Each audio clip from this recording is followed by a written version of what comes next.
Abu Rafi, seorang Yahudi musuh Nabi diriwayatkan dari Al-Bara bin Azib dia berkata, Rasulullah Shallallahu Alaihi Wasallam mengutus rombongan terdiri dari kaum Ansar yang dipimpin oleh Abdullah bin Atik kepada Abu Rafi, Al-Yahudi.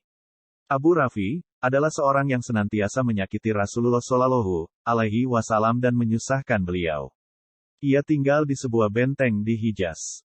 Ketika utusan rombongan telah mendekati wilayah Hijaz pada sore hari, mereka beristirahat. Sementara itu, Abdullah berkata kepada kawan-kawan, duduklah kalian di tempat masing-masing, aku akan menuju pintu gerbang itu dan merayu penjaga pintunya, mudah-mudahan aku bisa masuk benteng. Abdullah berangkat menuju pintu gerbang, setelah tiba di depan pintu, ia menutupi tubuhnya dengan pakaian seolah-olah ingin buang hajat. Kemudian orang-orang masuk ke dalam benteng.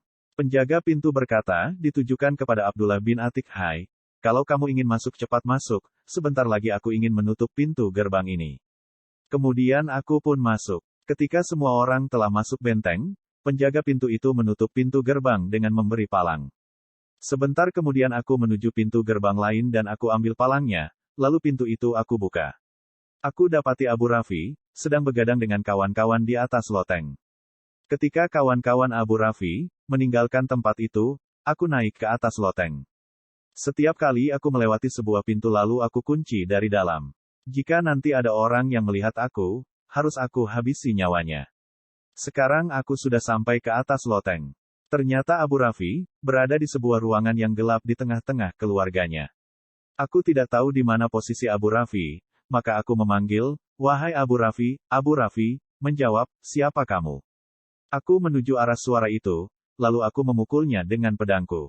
Aku sendiri terperanjat, aku belum berhasil membunuhnya. Abu Rafi berteriak, lalu aku keluar rumah tidak jauh dari tempat itu, lalu aku masuk lagi. Aku berkata, kenapa kamu teriak Abu Rafi? Abu Rafi menjawab, celaka, baru saja ada seseorang berada di dalam rumah ini berusaha membunuhku dengan pedangnya. Abdullah berkata, lalu aku pukul lagi Abu Rafi berkali-kali, tetapi tidak sampai membunuhnya. Baru kemudian aku tusuk dengan ujung pedangku hingga tembus punggungnya. Sekarang aku yakin bahwasanya aku telah berhasil membunuhnya. Kemudian aku membuka pintu demi pintu untuk turun loteng, dan aku sudah sampai di lantai bawah kediaman Abu Rafi. Pada pagi harinya, ketika ayam berkokok, seseorang mengumumkan dari atas benteng, saya memberitahukan bahwa Abu Rafi, seorang pedagang di wilayah Hijaz, telah meninggal dunia. Setelah itu aku pulang menemui kawan-kawanku, aku berkata, sebuah kemenangan, Allah telah membunuh Abu Rafi. Aku pergi menemui Nabi Muhammad Shallallahu Alaihi Wasallam, aku menceritakan peristiwa itu kepada beliau. Beliau berkata kepadaku, julurkan kakimu. Lalu aku membentangkan kakiku kemudian Rasulullah mengusapnya, sehingga seakan-akan aku tidak pernah merasakan sakit pada kakiku.